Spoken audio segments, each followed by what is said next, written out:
Shalom wanita yang dikasih Tuhan. Shalom. Baik yang ada bersama dengan saya di tempat ini, juga para wanita yang ada di rumah masing-masing. Mari kita akan siapkan hati kita untuk kita bisa beribadah kepada Tuhan, memberikan diri kita sepenuhnya kepada Tuhan sebagai persembahan yang hidup, persembahan yang kudus, dan persembahan yang berkenan kepada Tuhan. Dan itulah ibadah kita yang sejati. Mari kita akan menaikkan pujian bersama-sama. Engkau perisaiku Tuhan, saat badai menerpa, Engkau selalu bersama-sama dengan kami.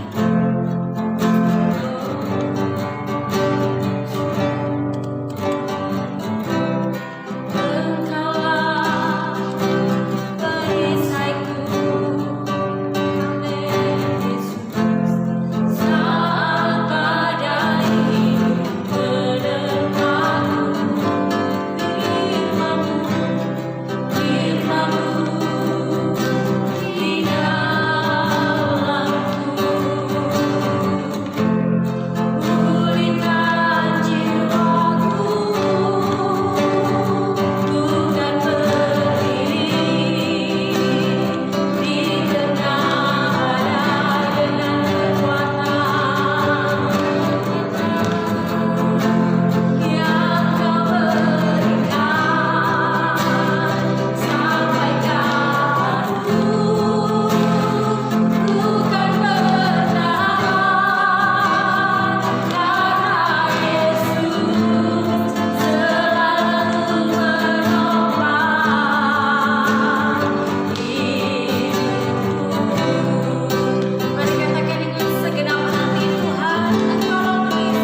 yang terbaik bagi Tuhan, ibadah yang terbaik kepada Tuhan, supaya hidup kita akan tetap menikmati hadirat Tuhan sepanjang hari, sepanjang kehidupan kita. Kita mau datang kepada Tuhan sekali lagi. Mari kita naikkan satu pujian.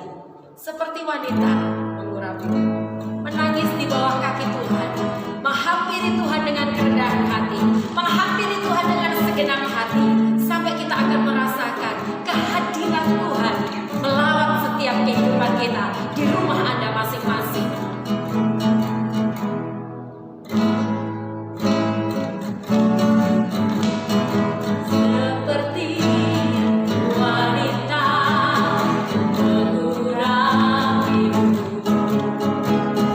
Menangis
pujian yang kami naikkan Tuhan. Kami mau tetap setia ketika kami melayani Tuhan. Kami mau tetap setia sampai akhir kehidupan kami ya Bapa. Dan pakailah setiap kami Tuhan menjadi wanita-wanita yang cinta kepada Engkau, menjadi wanita-wanita yang setia kepada Engkau Tuhan, menjadi wanita-wanita yang siap dipakai oleh Tuhan dimanapun kami berada. Tuhan Yesus, saat sore hari ini biarlah firman-Mu saja yang akan menguatkan kami, firman-Mu saja yang akan membentuk kami menjadi pribadi seorang wanita yang baik, wanita yang saleh, wanita yang mengasihi Tuhan, dan wanita yang mampu menjadi berkat di mana saja kami berada. Tuhan Yesus, urapilah kami semuanya, hamba-Mu di tempat ini, para wanita yang ada di rumah masing-masing, juga yang ada dimanapun mereka berada ya Bapa. Biarlah urapan yang sama Engkau taruhkan atas setiap kami. Urapan yang sama akan memampukan kami menangkap berkat firman Tuhan saat sore hari ini. Terima kasih Bapa. Kami siap untuk menikmati firman Tuhan, dan kami mau memberikan seluruh hidup kami hanya untuk hormat dan kemuliaan bagi nama-Mu saja. Di dalam nama Yesus Kristus kami berdoa dan bersyukur kepada-Mu. Haleluya. Amin. Puji Tuhan, saat sore hari ini ketika kita sudah bersama-sama memuji dan mempermuliakan nama Tuhan, saya rindu kita semuanya boleh terus memperlengkapi kehidupan kita dengan kebenaran firman Tuhan. Wanita, saat sore hari ini tema kita, tema ibadah kita ya, firman Tuhan saat ini yaitu wanita yang beribadah. Ya, kita mau bahas mengenai wanita yang beribadah. Kenapa kok disebut wanita yang beribadah?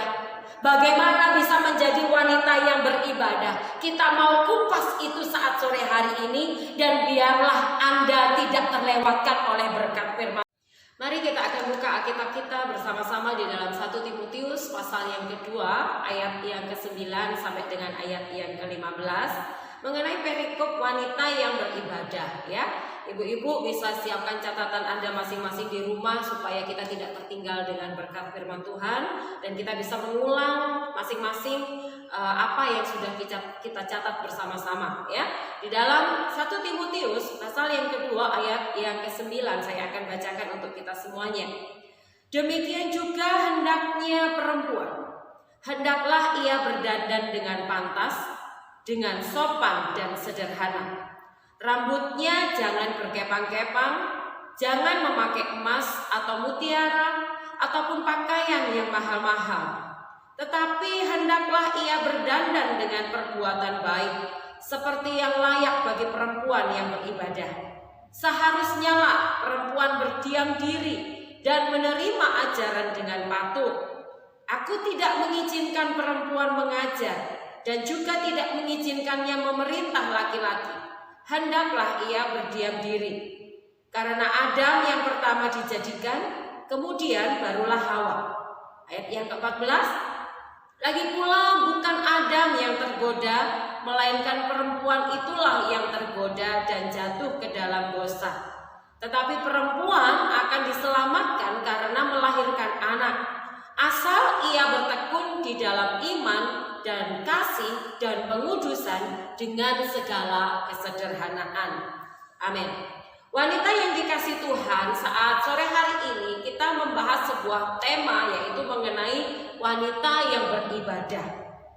Menjadi wanita yang beribadah adalah wanita yang membangun dan memiliki persekutuan dengan Tuhan dan dengan firman Tuhan setiap hari. Ini adalah esensi daripada wanita yang beribadah, yaitu wanita yang memiliki, bahkan wanita yang membangun persekutuan dengan Tuhan, wanita yang membangun dan memiliki hubungan di dalam firman Tuhan setiap hari di dalam kehidupan kita masing-masing. Ya, itu adalah esensi daripada wanita yang beribadah, sehingga kita dapat mengenal kehendak Tuhan. Kita bisa mencapai tujuan hidup yang benar di dalam Tuhan, ya. Jadi mengenal kehendak Tuhan, terus kemudian mencapai tujuan hidup yang benar di dalam Tuhan, itu adalah sesuatu hal yang harus kita perjuangkan sebagai seorang wanita. Oleh sebab itu saat sore hari ini firman Tuhan mengajarkan kepada kita bagaimana kehidupan menjadi seorang wanita yang beribadah, yaitu wanita yang membangun kehidupannya, yang memiliki persekutuan bersama-sama dengan Tuhan, memiliki persekutuan di dalam firman Tuhan dalam kehidupan sehari-hari. Kenapa? Supaya kita ini bisa mengenal kehendak Tuhan dengan baik, supaya kita juga bisa mencapai tujuan kehidupan yang benar di dalam Tuhan. Sekali lagi wanita yang dikasih Tuhan, hal inilah yang harus kita perjuangkan sebagai seorang wanita yang beribadah di dalam Tuhan. Lantas kenapa kok harus demikian? Begitu. Apa yang harus kita lakukan di dalam kehidupan kita mengenai kehidupan wanita yang beribadah? Mengapa harus demikian? Mengapa harus menjadi seorang wanita yang beribadah? Karena kita perlu mengerti apa yang Paulus maksud di dalam ayat ini. Apa yang Paulus maksud di dalam 1 Timotius ayat yang pasal yang kedua, ayat yang ke-9 sampai dengan ayat yang ke-15. Ya, Paulus memiliki sebuah pesan khusus bagi seorang wanita. Bagaimana wanita harus beribadah, bagaimana wanita harus mendandani dirinya dengan baik, begitu. Ya, Paulus sampaikan suratnya kepada jemaat di Efesus melalui Timotius sebagai seorang gembala di sana. Dan hari ini pesan ini diberikan kepada kita masing-masing. Untuk apa? Supaya kita belajar bersama-sama menjadi wanita yang beribadah. Lantas kenapa kok Paulus menuliskan surat ini? Begitu. Lantas kenapa kok wanita harus berdandan sedemikian rupa? Ada hal yang perlu kita pelajari bersama-sama melalui 1 Timotius pasal yang kedua ini. Ya, ada latar belakang yang begitu mendesak sehingga Paulus harus menyampaikan surat ini kepada para perempuan yang ada di kota Efesus pada zaman itu. Pada masa itu kebanyakan kaum perempuan ini tidak mendapatkan pengajaran yang cukup dalam pemahaman akan kebenaran firman Tuhan. Nah, maraknya pada zaman itu pengajar-pengajar sesat yang ada di kota Efesus ini dimanfaatkan oleh mereka untuk apa? Untuk menanamkan pengajaran-pengajaran yang tidak sehat, untuk menanamkan pengajaran-pengajaran yang sesat yang tidak sesuai dengan kebenaran firman Tuhan, sehingga kekurang pahaman kaum perempuan inilah begitu ya yang dimanfaatkan oleh pengajar sesat untuk apa? Untuk menyebarkan beritanya, untuk menyebarkan pemberitaannya, begitu. Akibatnya apa? Akibatnya tidak sedikit kaum perempuan yang tidak bertindak atau berbicara dengan benar, begitu. Yang mengakibatkan para wanita ini bertindak sesuka hati mereka, bertindak tidak sesuai dengan kebenaran firman Tuhan, ya, sehingga apa? Sehingga mereka ini menimbulkan pertentangan, begitu. Artinya nggak bisa menghormati para laki-laki. Nah, sangat luar biasa sekali pengaruh pengajar sesat pada waktu itu. Sehingga Paulus di sini ya, Paulus itu mengajarkan kepada jemaat Efesus melalui Timotius sebagai gembalanya, supaya para wanita di Efesus ini bisa berpenampilan yang baik, begitu. Bisa memiliki pengaruh yang baik, begitu. Sesuai firman Tuhan. Nah, wanita yang dikasih Tuhan, kita perlu belajar apa sih arti wanita yang beribadah. Ya, wanita yang beribadah itu mengandung arti saleh. Jadi beribadah itu mengandung arti saleh. Wanita yang dihormati, wanita yang dikagumi. Nah, inilah yang perlu kita pelajari di zaman sekarang ini, menjadi wanita yang beribadah, ya, supaya di mana saja kita berada, kita bisa menjadi berkat. Anda bisa menjadi saksi melalui tutur kata, melalui tindakan Anda, apa yang Anda keluarkan dari tingkah laku Anda, apa yang Anda keluarkan dari perkataan Anda, semuanya itu bisa menjadi berkat, begitu. Ya. Oleh sebab itu Paulus menegaskan kepada jemaat Efesus Efesus melalui Timotius sebagai gembala untuk mendandani secara khusus para wanita, supaya wanita ini dibawa kembali begitu ya kepada pengajaran firman Tuhan. Jangan biarkan para wanita ini terlena dengan ajaran-ajaran sesat yang membuat mereka ini hidup jauh dari firman Tuhan, sehingga membuat mereka tidak menghormati firman Tuhan. Salah satu contohnya adalah mereka kurang menghormati para pria, otoritas pria. Mereka kurang menghormati di sana. Nah, oleh sebab itu saat ini ya, kita mau belajar wanita yang beribadah. Yang pertama adalah wanita yang menyerahkan seluruh hidupnya, tubuh, jiwa, dan roh itu kepada Tuhan. Ya, arti wanita yang beribadah. Selain dia adalah wanita yang saleh, wanita yang dihormati, wanita yang dikagumi, wanita yang beribadah itu adalah wanita yang menyediakan seluruh kehidupannya, begitu, tubuh, jiwa, dan roh itu kepada Tuhan. Serahkan seluruh kehidupan kita sepenuhnya kepada Tuhan. Menyerahkan sepenuhnya itu bicara totalitas. Menyerahkan sepenuhnya itu bicara tentang menyerahkan secara total. Dengan kata lain dikatakan wanita yang berpenampilan sopan, wanita yang bersikap hati benar di hadapan Tuhan. Ya, mungkin wanita ini sering atau dapat kapan saja berbuat kesalahan, tapi hatinya itu selalu tertuju kepada Tuhan. Amin para wanita. Ya, wanita yang beribadah itu adalah wanita yang saleh, wanita yang bisa dihormati, wanita yang bisa dikagumi oleh banyak orang. Artinya wanita yang beribadah itu harus bisa menjadi berkat dimanapun dia berada. Ya, itu yang pertama. Yang kedua, wanita yang beribadah adalah wanita yang menyerahkan seluruh kehidupannya, tubuh, jiwa, dan rohnya hanya kepada Tuhan secara total. Totalitas seluruh hidupku ini untuk Tuhan, begitu. Sehingga ketika kita menyerahkan diri secara total kepada Tuhan, Tuhan akan bekerja secara khusus di dalam kehidupan kita. Tuhan akan masuk di dalam kehidupan kita, memberikan pemahaman yang benar kepada kita untuk kita ini bisa hidup sesuai dengan kebenaran firman Tuhan. Sekalipun para wanita yang dikasihi Tuhan, ya, mungkin wanita itu sering melakukan kesalahan, atau mungkin wanita itu berbuat kesalahan, tetapi kesalahan itu ya tidak membuat dia hidup jauh dari Tuhan. Begitu. Sekalipun sering wanita membuat kesalahan, wanita dapat membuat kesalahan, tapi hati wanita itu selalu tetap terhubung atau tertuju kepada Tuhan. Ini yang perlu kita garis bawahi. Bukan berarti ketika kita, oh aku sudah beribadah, aku sudah menyerahkan diriku kepada Tuhan, wajar dong kalau aku ini melakukan yang namanya kesalahan. Yang penting kan hatiku tetap tertuju kepada Tuhan. Enggak juga yang demikian. Begitu. Kalau hati yang tertuju kepada Tuhan, dia akan bisa mengontrol emosinya, dia akan bisa mengontrol manusia rohnya untuk tetap hidup seturut dengan apa kata firman Tuhan. Sehingga ketika hati kita ini tetap tertuju kepada Tuhan, wanita yang dikasihi Tuhan, hati yang tertuju kepada Tuhan itulah yang akan membuat kita akan sangat jarang sekali, bahkan tidak pernah untuk melakukan kesalahan. Begitu. Tapi bukan berarti wanita yang sudah hidup beribadah, wanita yang saleh, wanita yang hatinya sudah tertuju kepada Yesus, dia sempurna dan dia tidak melakukan kesalahan. Bukan berarti demikian.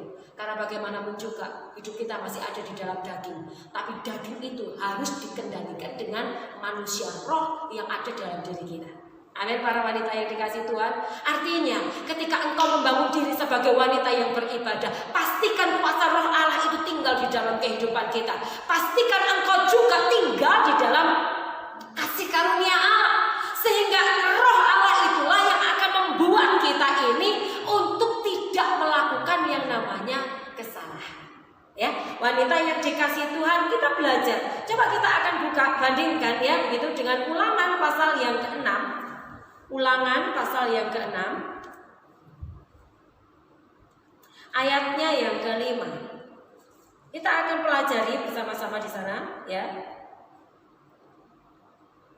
Ulangan 6 ayatnya yang ke-5 kelima dan ayat yang ketujuh. Ini berbicara mengenai hukum kasih ya, kalau di perjanjian baru begitu. Ayat yang kelima saya akan bacakan. Kasihilah Tuhan Allahmu dengan segenap hatimu dan dengan segenap jiwamu dan dengan segenap kekuatanmu. Apa yang kuperintahkan kepadamu pada hari ini haruslah engkau perhatikan. Haruslah engkau mengajarkannya berulang-ulang kepada anak-anakmu dan membicarakannya apabila engkau duduk di rumahmu, apabila engkau sedang dalam perjalanan, apabila engkau berbaring, dan apabila engkau bangun. Ayat berikutnya para wanita bisa baca di rumah masing-masing ya. Ulangan pasal 6 ayat yang kelima sampai dengan ayat yang ketujuh mengajarkan kepada kita untuk hidup menyerahkan seluruh kehidupan kita sepenuhnya kepada Tuhan. Hidup yang benar-benar tertuju kepada Tuhan. Kita bandingkan lagi dalam Markus pasal yang ke-12. Markus pasal yang ke-12 ayatnya yang ke-30. Tadi versi perjanjian lama dan sekarang versi perjanjian baru. Saya akan bacakan untuk para wanita. Markus pasal yang ke-12 ayat yang ke-30. Kasihilah Tuhan Allahmu dengan segenap hatimu dan dengan segenap jiwamu dan dengan segenap akal budimu dan dengan segenap kekuatanmu. Wanita yang dikasihi Tuhan, sekali lagi, baik di dalam perjanjian lama bahkan diteguhkan di dalam perjanjian baru, di sana hukum yang terutama menjelaskan kepada kita para wanita yang beribadah, kasihilah Tuhan Allah dengan segenap hati, segenap jiwa, segenap kekuatan, segenap dan segenap. Artinya itu menuntut seluruh kehidupan kita untuk benar-benar tertuju hanya kepada Tuhan. Ya, yang berikutnya, wanita yang beribadah adalah wanita yang akan mengalami perubahan hidup setiap hari karena dia belajar Alkitab dan melakukannya. Haleluya. Saya selalu mengajak para wanita untuk menjadi wanita yang dapat mengaplikasikan firman Tuhan, yang dapat melakukan firman Tuhan di dalam kehidupan sehari-hari. Ketika Anda bergaul karib di dalam Tuhan, Anda membangun hubungan persekutuan dengan Tuhan, Anda menyerahkan seluruh kehidupan Anda sesuai dengan kebenaran firman Tuhan. Saya rasa hal ini, arti yang ketiga, mengalami perubahan hidup setiap hari, itu bukanlah satu hal yang mustahil. Amin. Ya, bukan satu hal yang mustahil. Saya terlalu yakin dan percaya ketika kuasa firman itu bekerja di dalam kehidupan kita. Firman itulah yang akan mengontrol kehidupan kita untuk kita tidak akan dapat melakukan kesalahan. Sekalipun kita melakukan yang namanya kesalahan, itu akan sangat minim sekali. Begitu. Kenapa? Karena firman Tuhan tinggal di dalam diri kita. Firman itulah yang akan mengontrol setiap kehidupan kita. Nah, ketika firman ini mengontrol setiap kehidupan kita, saya percaya akan ada perubahan besar terjadi di dalam diri Anda. Contohnya, yang dulu kita orangnya suka emosi, mudah emosi. Ketika firman Tuhan itu kontrol diri kita, firman itu yang akan mulai menenteramkan hati kita. Firman itu yang akan mengingatkan kepada kita untuk kita sabar di dalam Tuhan. Untuk kita ini diberikan kemampuan oleh Tuhan. Kemampuan apa? Kesabaran. Melatih yang namanya kesabaran. Karena yang namanya wanita dengan multifungsinya, begitu ya. Bisa jadi koki, saya katakan ya. Bisa jadi apa lagi? Driver ya. Bisa jadi guru privat lah, begitu ya. Hari-hari ini kita sedang menjadi guru privat bagi anak-anak kita di rumah-rumah, begitu ya, di rumah masing-masing. Para wanita yang dikasih Tuhan. Kemudian bisa jadi apa lagi? Bisa setrika, bisa ngepel, waduh multifungsi pokoknya ya wanita ya. Bisa sakit-sakit sekalipun juga masih tetap melakukan tugasnya begitu untuk anak dan untuk suami. Itu fungsi kita sebagai seorang penolong. Nah, dengan multifungsi yang demikian sangat memungkinkan sekali wanita itu diserang dengan berbagai macam emosional tingkat tinggi. Tapi ketika kita mengalami yang namanya mungkin emosional tingkat tinggi itu mulai menyerang kehidupan kita, karena kita tinggal di dalam firman Tuhan,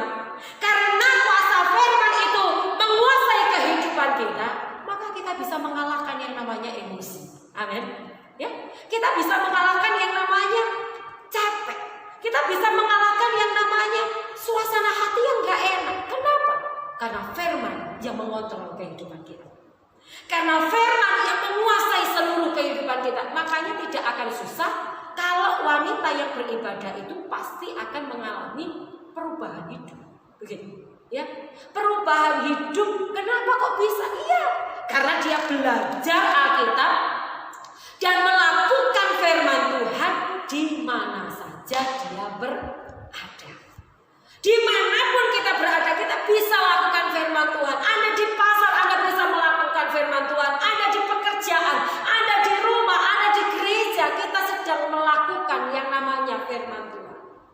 Karena itulah tujuan kita sebagai seorang wanita, mengaplikasikan firman Tuhan dalam kehidupan kita sehari-hari, melakukan kebenaran firman Tuhan dalam kehidupan kita sehari-hari, sehingga saya dan wanita bisa berfungsi. Begitu. Ya. Kalau kita menjadi wanita yang beribadah tapi kita tidak berfungsi, perlu dipertanyakan dalam kehidupan kita. Benarkah Anda membangun hubungan persekutuan dengan Tuhan? Kalau Anda mau disebut sebagai seorang wanita yang beribadah tapi Anda tidak mengeluarkan fungsi, benarkah firman Tuhan sudah tinggal di dalam kehidupan kita? Itu yang perlu kita pelajari bersama, wanita yang dikasih Tuhan. Nah, bagaimana caranya supaya kita bisa melakukan menjadi wanita yang beribadah? Nah, kita mau belajar bersama-sama ya. Cara untuk menjadi wanita yang beribadah cuma satu, punya dasar yang kuat untuk taat akan Tuhan. Taat akan Tuhan, takut akan Tuhan, yaitu dengan penuh rasa hormat kepada Tuhan. Kita buka Amsal pasal yang pertama, ayat yang ke-7. Ini ayat hafalan ini. Saya rasa banyak para wanita yang hafal ayat ini. Ya, permulaan nikmat ialah takut akan Tuhan. Oke, kita akan baca Amsal 1 ayat yang ke-7. Yuk kita baca bareng-bareng ya. Anda yang di rumah juga bisa baca bersama-sama dengan saya. Begitu. Kita baca dengan suara yang lantang. Kita deklarasikan firman Tuhan supaya firman ini nancep di dalam hati kita ya. 1, 2, 3. Takut akan Tuhan adalah permulaan pengetahuan, tetapi orang bodoh menghina hikmat dan didikan.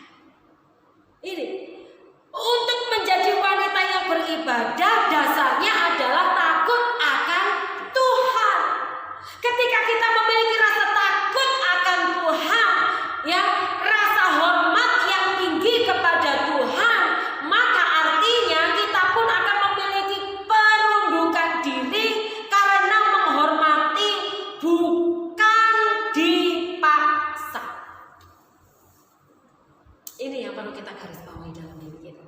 Ya, dasarnya adalah takut akan Tuhan, taat. Amsal pasal yang pertama ayat yang ke-7, takut akan Tuhan adalah permulaan pengetahuan. Ketika Anda mau mengerti apa yang dimaksud oleh firman Tuhan, dasarnya cuma satu, takut akan Tuhan, taat kepada suara Tuhan. Begitu. Ketika Anda takut akan Tuhan dengan rasa hormat, begitu ya, bukan karena ditekan, bukan karena ditakut-takuti. Ini bedanya ya. Orang yang takut akan Tuhan, orang yang taat karena tertekan, itu hasilnya beda. Begitu. Ya. Antara ikhlas dan tidak ikhlas kalau tertekan. Kira-kira begitu ya. Antara ikhlas dan tidak ikhlas. Kalau takutnya itu, kalau cintanya kepada Tuhan itu, ya itu tadi, karena tertekan, karena ditakut-takutin, karena dipaksa. Akhirnya munculnya ibadahnya ikhlas gak ikhlas, seperti itu. Tapi hari ini saya percaya para wanita dimanapun Anda berada, ketika Anda membangun hidup sebagai wanita yang beribadah, dasarnya cuma satu, takut akan Tuhan dengan segenap hati. Begitu. Bukan karena terpaksa, bukan karena sungkan, bukan karena ditakut-takuti, bukan karena tertekan, tapi dengan segenap hati. Orang kalau melakukan segala sesuatu dengan segenap hati, ya, apalagi didasari dengan kebenaran firman Tuhan, saya yakin dan percaya apa yang Anda lakukan akan jadi berkat dimanapun Anda berada. Ini, begitu. Ini yang menggarisbawahi setiap kehidupan para wanita yang beribadah.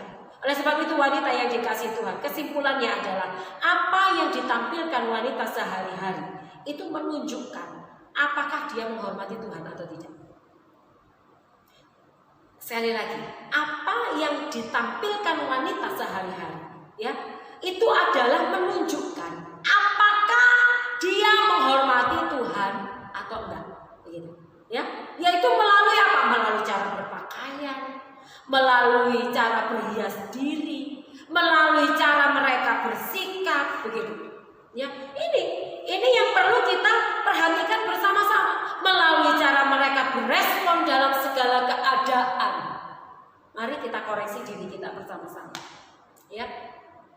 Ketika kita mau menjadi wanita yang beribadah, wanita yang beribadah itu akan tampil dengan baik.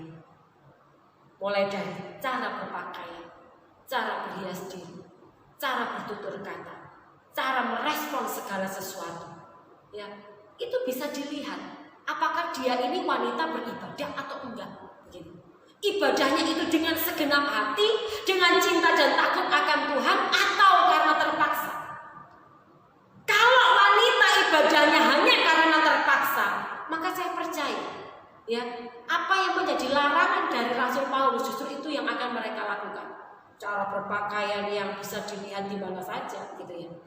Terus kemudian cara bertutur katanya mungkin kasar, jorok dan lain sebagainya. Cara meresponi segala sesuatu lebih menuju kepada yang negatif daripada yang positif. Ini yang perlu kita ketahui bersama-sama. Sangat mudah sekali untuk dilihat. Tetapi wanita yang beribadah, ya, adalah wanita yang bertumbuh dengan sikap hati yang takut akan Tuhan.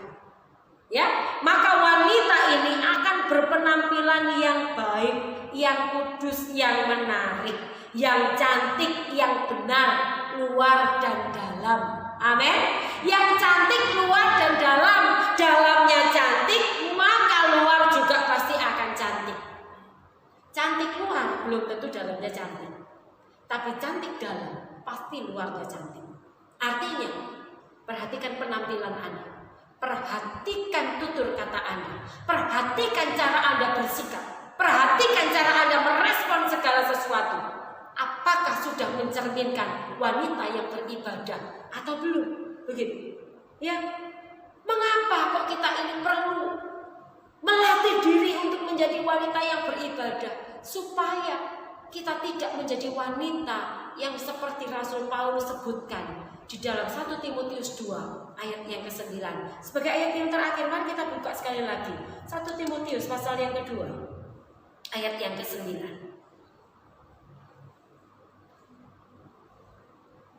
Demikian juga hendaknya perempuan, hendaklah ia berdandan dengan pantas, dengan sopan dan sederhana. Rambutnya jangan berkepang-kepang, jangan memakai emas atau mutiara ataupun pakaian yang mahal-mahal. Lalu apakah wanita tidak boleh pakai anting-anting, tidak boleh pakai cincin, tidak boleh pakai kalung dan lain sebagainya? Boleh, tapi jangan berlebihan. Itu yang Rasul Paulus sebutkan, begitu. Selain memakai perhiasan yang berlebihan itu mengundang bahaya, kita juga mau berpenampilan yang sederhana, yang menjadi berkat bagi banyak orang. Oleh sebab itu, wanita yang beribadah adalah wanita yang bertumbuh dengan sikap hati takut akan Tuhan, ya. Nah, ketika kita memiliki sikap hati takut akan Tuhan, maka wanita akan berpenampilan yang baik dan berpenampilan yang benar. Itu hasil daripada wanita yang beribadah. Mereka akan mampu merespon segala sesuatu dengan baik juga. Mereka akan mampu bersikap yang baik. Mereka akan mampu bertutur kata yang baik. Mereka akan mampu menjaga penampilan mereka dengan baik, begitu. Sehingga apa? Sehingga kita akan bisa menjadi berkat dimanapun kita berada. Kita akan menjadi berfungsi dimanapun kita berada. Mari para wanita yang dikasihi Tuhan, jadilah wanita yang beribadah. Sekali lagi, jadilah wanita yang beribadah, yang menyediakan seluruh hidupnya sepenuhnya di dalam Tuhan. Hidup sesuai dengan kebenaran firman Tuhan. Lakukan semuanya itu, supaya kita menjadi wanita yang bertumbuh, dan kita menjadi wanita yang berkenan di hadapan Tuhan. Tuhan Yesus memberkati. Mari kita berdoa.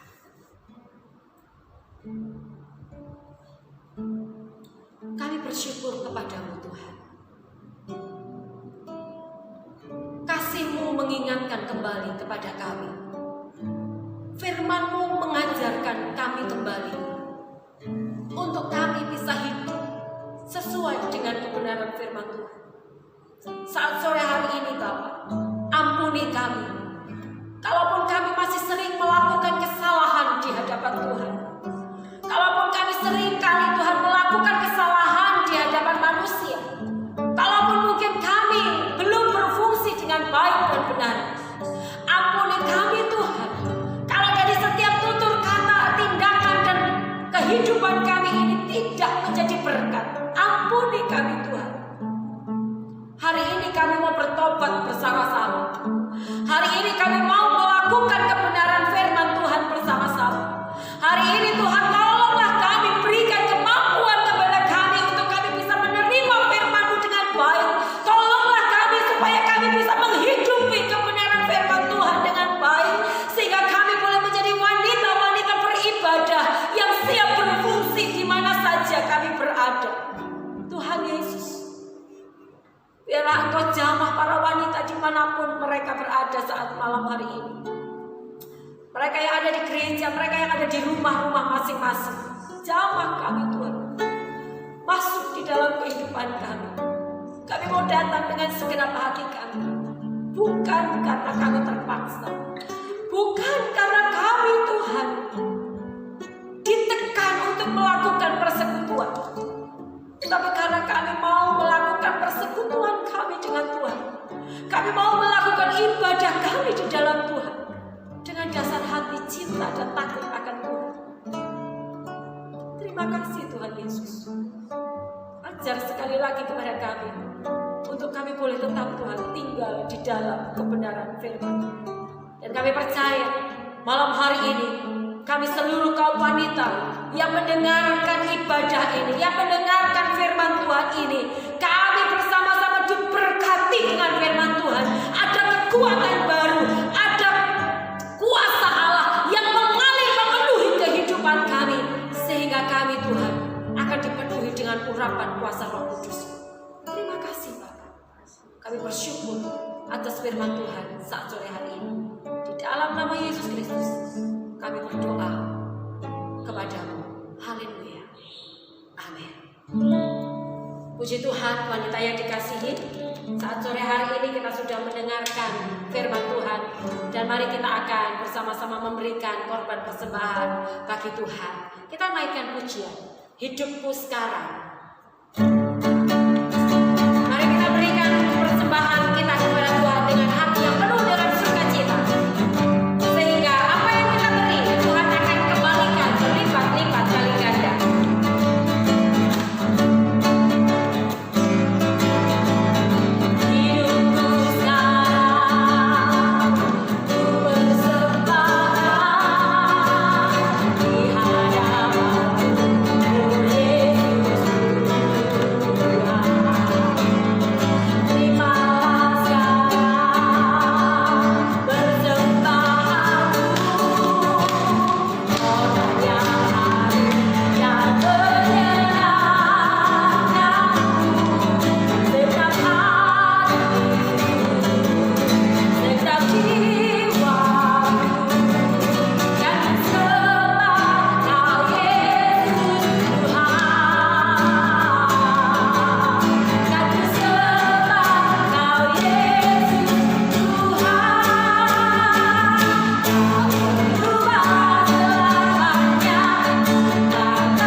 Ibadah kita saat sore hari ini. Mari kita satukan hati di dalam doa. Segala puji, hormat, dan syukur kami kembalikan kepadamu Tuhan. Biarlah apa yang sudah kami kerjakan saat sore hari ini boleh benar-benar menjadi berkat kekuatan iman di dalam hidup kami. Sehingga ketika iman kami ini menjadi sistem iman yang kuat bagi kami, maka kami percaya kami tidak akan mudah tergoyahkan oleh pengajaran-pengajaran sesat. Maka kami percaya hidup kami pun akan senantiasa terus hidup di dalam takut akan Tuhan. Datang menjadi wanita yang beribadah dengan segenap hati kepada Tuhan. Oleh sebab itu Bapa, sekali lagi hamba-Mu berdoa di dalam nama Tuhan Yesus Kristus, biarlah roh Allah terus tinggal di dalam kehidupan kami semuanya. Biarlah roh Allah terus meneguhkan kebenaran firman Tuhan di dalam setiap kehidupan kami semuanya, sehingga kami boleh tetap melangkah di dalam kebenaran firman Tuhan, sehingga hidup kami boleh terus berpadanan dengan Injil-Mu Tuhan Yesus, dan kami boleh menjadi berkat di mana saja kami berada. Inilah yang menjadi ucapan syukur kami kepadamu Bapa, atas segala berkat kemurahan yang sudah Engkau berikan kepada kami, atas segala berkat kemurahan yang sudah kami nikmati di dalam setiap kehidupan kami. Saat sore hari ini Tuhan, hamba-Mu berdoa bagi kami semua kaum wanita gereja Tuhan di tempat ini, di dalam nama Yesus. Kuatkan kami Bapa, mampukan kami Tuhan, supaya kami bisa berfungsi dengan baik dan benar di dalam rumah tangga kami masing-masing. Dan kami percaya Tuhan, kami mohonkan kepadamu ya Bapa, kuasa-Mu yang akan terus memberikan kemampuan itu di dalam kehidupan kami. Para wanita yang dikasih Tuhan, saat sore hari ini, mari sediakan seluruh kehidupan kita untuk kita boleh benar-benar menghadap kepada Tuhan dengan segenap hati, dan kita akan terima berkat yang daripada Bapa di surga. Di akhir ibadah kami ini Tuhan, kami menyerahkan seluruh kehidupan kami ke dalam tangan Tuhan, dan kami mohonkan berkat-Mu untuk terus turun di dalam kehidupan kami para kaum wanita yang ada, baik di tempat ini maupun di rumah kami masing-masing, dan bahkan dimanapun kami berada. Biarlah berkat Tuhan itu terus limpah di dalam kehidupan kami. Wanita yang dikasih Tuhan, saat sore hari ini, mari kita akan akhiri ibadah kita dengan kita membawa berkat yang daripada Bapa di sorga. Diberkatilah hidup nikah kita masing-masing, diberkatilah rumah tangga kita masing-masing, diberikan hubungan yang manis antara suami dan istri, diberi hubungan yang manis antara orang tua dan anak, diberkati hubungan yang manis antara mertua dan menantu, diberkati hubungan yang manis antara saudara satu dengan saudara yang lain. Diberkatilah buah kandunganmu engkau yang sedang mengandung, diberkatilah buah kandunganmu engkau yang sedang merindukan keturunan, diberkatilah sawah ladamu, diberkatilah bakul-bakulmu dibuat Tuhan melimpah-limpah, bahkan engkau tidak akan dibiarkan kekurangan. Segala kebutuhanmu akan dicukupkan di dalam nama Tuhan Yesus. Terimalah berkat ini dengan penuh iman dan percaya, dengan penuh keyakinan yang penuh di dalam Tuhan, bahwa Yesus kita, Yesus yang dahsyat, Yesus kita, Yesus yang ajaib, yang mampu menyediakan segala yang menjadi kebutuhan kita, yang mampu menyediakan segala yang menjadi keperluan kita menurut kekayaan dan kemuliaan-Nya. Terimalah berkat ini, berkat di dalam nama Bapa, Putra, dan Roh Kudus, yaitu di dalam nama Tuhan Yesus Kristus. Haleluya. Amin. Puji Tuhan, Tuhan Yesus memberkati, dan sampai berjumpa di dalam ibadah-ibadah wanita yang akan datang.